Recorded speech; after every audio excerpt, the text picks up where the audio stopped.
Surgery is become a big part of weight loss these days. बहुत सारे लोग इसकी तरफ जा रहे हैं।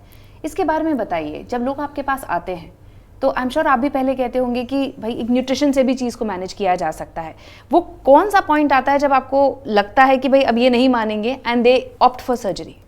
ओबेसिटी आपने जैसे बोला था कि साइलेंट एपिडेमिक है, मैं इसको कैंसर ऑफ मॉडर्न सोसाइटी मानता हूँ, क्योंकि it involves every organ of the body from top to bottom.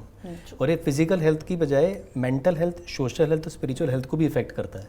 तो एक यंग फीमेल है, उसकी मैरिज नहीं हो रही, सब उसको टोक रहे हैं, एक यंग बच्चा है, बेचारे सब मोटा मोटा करके उसको चिढ़ा रहे हैं, तो सोचिए मेंटल इम्पैक्ट कितना पड़ता है उसके ऊपर। तो जब वो हमसे मिलने आते हैं तो पहले ही वो डाइट्स वगैरह ट्राई कर चुके होते हैं and they have lost weight but some of them have regained and now their BMI has become more than 40 और या फिर BMI more than 35 है विद डायबिटीज़।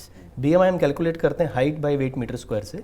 तो अगर इस लेवल पे आ गया तो दैट मीन्स कि now they are become very very lethargic, they have tried diet but they have lost. So अब उनके पास होता है कि लास्ट होप है, शायद इससे मैं कुछ ऐसा कर पाऊँ कि मुझे स्टिमुलस मिल जाए और फिर मैं अपनी बाकी चीज़ें उसको कर पाऊँ। तो जब हम पहली बार मिलते हैं तो आई थिंक 1 घंटा उनके साथ बात करने में लगता है और काफ़ी लोग रोते भी हैं, बच्चे माँ बाप भी उनको डांट रहे होते हैं, मोटा हो गया, मोटी होगी, इस तरह से। लेकिन वो ये नहीं देखते कि जब वो छोटा बच्चा था तो रोल तो उन्हीं का ही था, जब उसको भूख नहीं थी उसको खिलाए जा रहे थे, उसको बेटा खाओ, उसको भूख होगी अपने आप खा लेगा, और राइट चीज़ नहीं खिला रहे। जब बच्चा पैदा होता है तो उसको बोलना नहीं आता, लेकिन जब भूख लगती है रोता है। लेकिन हम थोड़ा थोड़ा बड़ा होता है तो हम वो चीज़ भूल जाते हैं, हम उसको फीड करना शुरू कर देते हैं ज़बरदस्ती। और खासकर इतना स्ट्रेस है आज के एजुकेशन में कि उस टाइम आपके हार्मोन्स को एनर्जी चाहिए होती है, ब्रेन को, एंड उस टाइम आप जंक फूड खाने लग जाते हो। तो we have seen 10 to 12 years old, even 15 years old, 100 kg, which is very high weight for them। और उसकी वजह से धीरे धीरे वो मेंटल जो उनके ऊपर प्रेशर है वो लास्ट में कन्वर्ट होता है कि लोग सोचते हैं कि अब मेरा कुछ नहीं हो सकता। डाइट ट्राई करते हैं, रिजल्ट आता है, लेकिन वो परसिस्टेंस नहीं रह पाते क्योंकि एग्जाम्स का भी प्रेशर है, हर चीज़ का प्रेशर। सर्जरी को वो एज अ शॉर्टकट की तरह वो समझ कर आते हैं कि शायद बिना मेहनत किए इससे वेट लॉस हो जाएगा, लेकिन ऐसा नहीं होता है। तो हमें उनको पूरा समझाना पड़ता है सर्जरी में स्टार्टिंग में वेट लॉस होगा जिसमें कि आपकी एफर्ट शायद कम हो, लेकिन जो आइडियल चीज़ है वो है हेल्दी लाइफस्टाइल। अगर वो आपने फॉलो नहीं किया सर्जरी के बाद भी तो कुछ सालों बाद आप उसके बाद भी वेट बढ़ा सकते हो।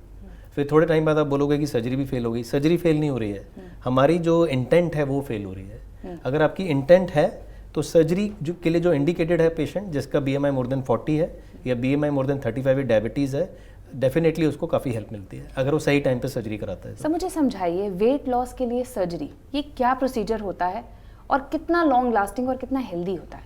मैम प्रोसीजर्स को 2 कैटेगरी में आप डिवाइड कर सकते हैं। एक है आपका रिस्ट्रिक्टिव प्रोसीजर और एक है मेल एब्जॉर्प्टिव। रिस्ट्रिक्टिव प्रोसीजर का मतलब ये होता है कि सिर्फ आप एक स्टमक के साइज़ को कम करते हैं, जिसको हम स्लीव गैस्ट्रेक्टमी बोलते हैं, जिसमें हम स्टमक का जो एक साइज़ पोर्शन है उसको हम स्टेपलिंग करके बाहर निकाल देते हैं। तो वो होता है स्लीव गैस्ट्रेक्टमी। जैसे कॉलर की आप स्लीव है या बनाना टाइप स्टमक हो जाता है, क्योंकि वी हैव रियलाइज कि जिनका वेट बढ़ता है तो उनका स्टमक साइज़ बहुत बड़ा हो गया है या फिर उनकी इंटेस्टाइन की लेंथ नॉर्मल आदमी से ज़्यादा है। तो एक तो ये प्रोसीजर है। दूसरा प्रोसीजर है मेल एब्जॉर्प्टिव प्रोसीजर, कि स्टमक का छोटा सा पाउच बनाते हैं और नीचे वाली इंटेस्टाइन से उसको कनेक्ट करते हैं, तो एक बाईपास हो जाता है खाना आपका। जैसे आपने ब्रिज पे गए, बाईपास हो गई गाड़ी, नीचे वाले रोड को आपने क्रॉस नहीं किया, तो वो 1 से 1.5 से 2 मीटर आगे खाना आपका जाता है। नॉर्मल इंटेस्टाइन लेंथ होती है 6 to 8 मीटर्स, तो 2 मीटर आगे खाना जाता है। उससे बॉडी में हार्मोन्स रिलीज होते हैं GLP-1 और GIP, which are the hormones which help to reduce your weight, also take care of diabetes. जब हम रिस्ट्रिक्टिव प्रोसीजर कर रहे हैं स्लीव गैस्ट्रेक्टमी, तो उसमें जो ग्रेलिन हार्मोन है जो कि हंगर हार्मोन है वो हट जाता है, जो कि फंडस ऑफ बॉडी बनाती है। तो आप एक तरीके से you become like a new born baby after the surgery, you can restart your diets, it's like a new birth. तो अगर आप कंसल्ट अच्छी तरह से हुआ है आपका और आपको पता है कि मुझे इस तरह से आगे डाइट चेंज करनी है अपनी, तो आप बहुत अच्छा रिजल्ट उसके बाद ले सकते हैं।